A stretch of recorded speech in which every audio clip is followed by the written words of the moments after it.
Hello friends, எல்லோரும் எப்படி இருக்கீங்க? இன்றைக்கி நம்ம வீடியோவில் கத்திரிக்காவை வச்சு நம்ம சூப்பராக டேஸ்டியான ஒரு ஸ்நாக்ஸ் செய்ய போகிறோம். கத்திரிக்காய் செடி எங்கள் வீட்லேயே இருக்குது. நம்ம இப்போ ஃப்ரெஷ்ஷாக கத்திரிக்காவை செடியிலேருந்து பறித்து தான் இந்த ஸ்நாக்கை செய்ய போகிறோம். வாங்க முதல்ல கத்திரிக்காவை பறிச்சிக்கலாம்.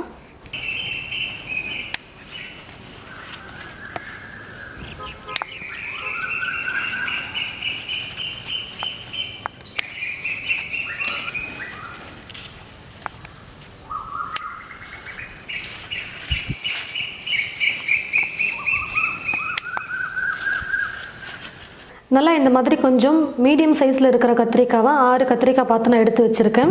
கத்திரிக்காவை தண்ணியில் நல்லா அலசி எடுத்து வச்சுருக்கேன். இப்போ கத்திரிக்காவை நல்லா மெல்லிசாக நீளமாக கட் பண்ணி எடுத்துக்கலாம். 2 பச்சை மிளகாய் எடுத்திருக்கேன். நல்லா நைஸாக அரைக்க முடியலனாலும் பரவாயில்ல, கொஞ்சம் கொரகொரப்பாக இருக்கிற மாதிரியாவது நம்ம பச்சை மிளகாவை நல்லா இடித்து எடுத்துக்கலாம். பாருங்கள் ஃப்ரெண்ட்ஸ், எடுத்திருந்த கத்திரிக்காவை இந்த மாதிரி நல்லா மெல்லிஸாக நீளமாக நான் கட் பண்ணி வச்சுருக்கேன். ரொம்ப மெல்லிஸாக கட் பண்ணிக்கோங்க, அப்போ தான் எண்ணெயில் போட்டு பொரிச்செடுக்கும் போது ஈஸியாக வெந்து வரும். வெங்காயம் சேர்த்துக்க போகிறேன். 2 வெங்காயம் எடுத்து நல்லா மெல்லிஸாக நீளமாக கட் பண்ணி வச்சுருக்கேன். பொடியாக நறுக்கிய கொத்தமல்லி கொஞ்சம், பொடியாக நறுக்கிய கருவேப்பிலை கொஞ்சம் கொரகொரப்பாக இடித்து வச்சுருக்கிற பச்சை மிளகாவை சேர்த்துக்கிறேன். நீங்கள் நல்லா பொடியாக கூட கட் பண்ணி எடுத்துக்கலாம் பச்சை மிளகாவை. 1/4 ஸ்பூன் சீரகத்தூள், இந்த சின்ன ஸ்பூனில் 1 ஸ்பூன் அளவுக்கு வெறும் மிளகாய் தூள் சேர்த்துக்கிறேன். உங்களுக்கு காரம் எந்த அளவுக்கு தேவைப்படுமோ நீங்கள் பார்த்து சேர்த்துக்கோங்க. உப்பு தேவையான அளவுக்கு சேர்த்துக்கிறேன். முதல்ல இது எல்லாத்தையும் சேர்த்து நல்லா மிக்ஸ் பண்ணிக்கலாம். எல்லாத்தையும் சேர்த்து நல்லா கலந்ததுக்கப்புறமா கடலை மாவு சேர்த்துக்க போகிறேன். 1 கப் அளவுக்கு கடலை மாவு எடுத்துக்கோங்க. ஆனால் மொத்தமாக சேர்த்து மிக்ஸ் பண்ணாமல் கொஞ்சமாக சேர்த்து மிக்ஸ் பண்ணலாம். நான் 250 மில்லி கப்பு தான் எடுத்திருக்கேன் மெஷர் பண்ணுறதுக்கு. இந்த கப்பு ஃபுல்லாக நான் கடலை மாவு எடுத்திருக்கேன். முதல்ல பாதி அளவுக்கு கடலை மாவு சேர்த்துக்கிட்டு மிக்ஸ் பண்ணிக்கிறேன். அதுக்கப்புறம் தேவைப்பட்டுச்சுன்னா கொஞ்சமாக மிக்ஸ் பண்ணிக்கலாம். வெங்காயத்திலேயே ஈரப்பதம் இருக்கிறதுனால ஃபஸ்ட்டு தண்ணி சேர்க்காமல் மிக்ஸ் பண்ணிக்கிட்டு அதுக்கப்புறமா தண்ணி வேணும்னா சேர்த்துக்கலாம்.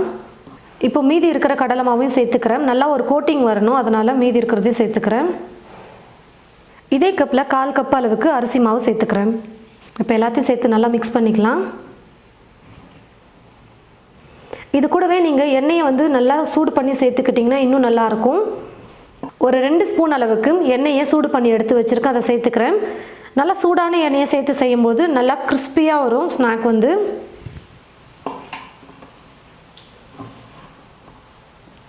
கத்திரிக்காய் மேலே மாவு நல்லா ஃபுல்லாக ஒட்டி இருக்கிற மாதிரி மாவு சேர்த்து மிக்ஸ் பண்ணிக்கலாம். அப்போ சாப்பிட்றவங்களுக்கு நம்ம கத்திரிக்காய் போட்டு தான் செஞ்சுருக்கோன்னு தெரியாது. இப்போ கொஞ்சமாக தண்ணியை தெளித்து நான் மிக்ஸ் பண்ணிக்கிறேன்.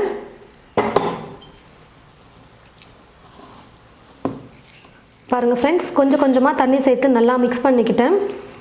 எண்ணெயில் எடுத்து போடுறதுக்கு கரெக்டான பதத்தில் தான் மிக்ஸ் பண்ணியிருக்கேன். நீங்கள் கொஞ்சம் முன்ன பின்ன பார்த்து கடலை மாவு சேர்த்துக்கோங்க.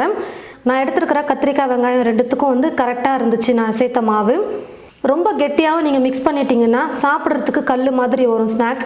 கொஞ்சம் இந்த மாதிரி பாருங்கள், கையில் எடுத்தால் இந்த மாதிரி கொஞ்சம் இலக்கமாக இருக்கிற மாதிரி மிக்ஸ் பண்ணிக்கோங்க. கடாயில் எண்ணெய் ஊற்றி வச்சுட்டேன். எண்ணெய் நல்லா காஞ்சிருச்சு.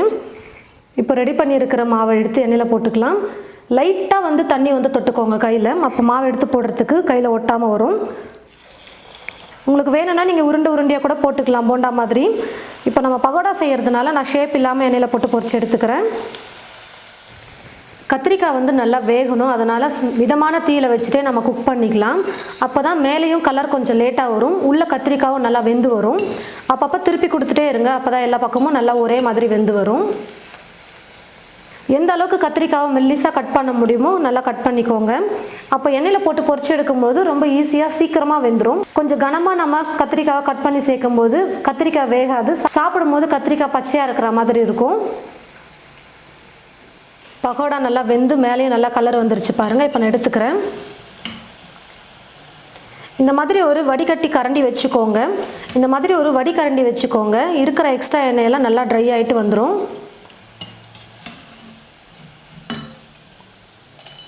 இது போலவே மீதி இருக்கிற எல்லாமாவையும் எண்ணெயில் போட்டு பொரிச்சு எடுத்துக்கலாம்.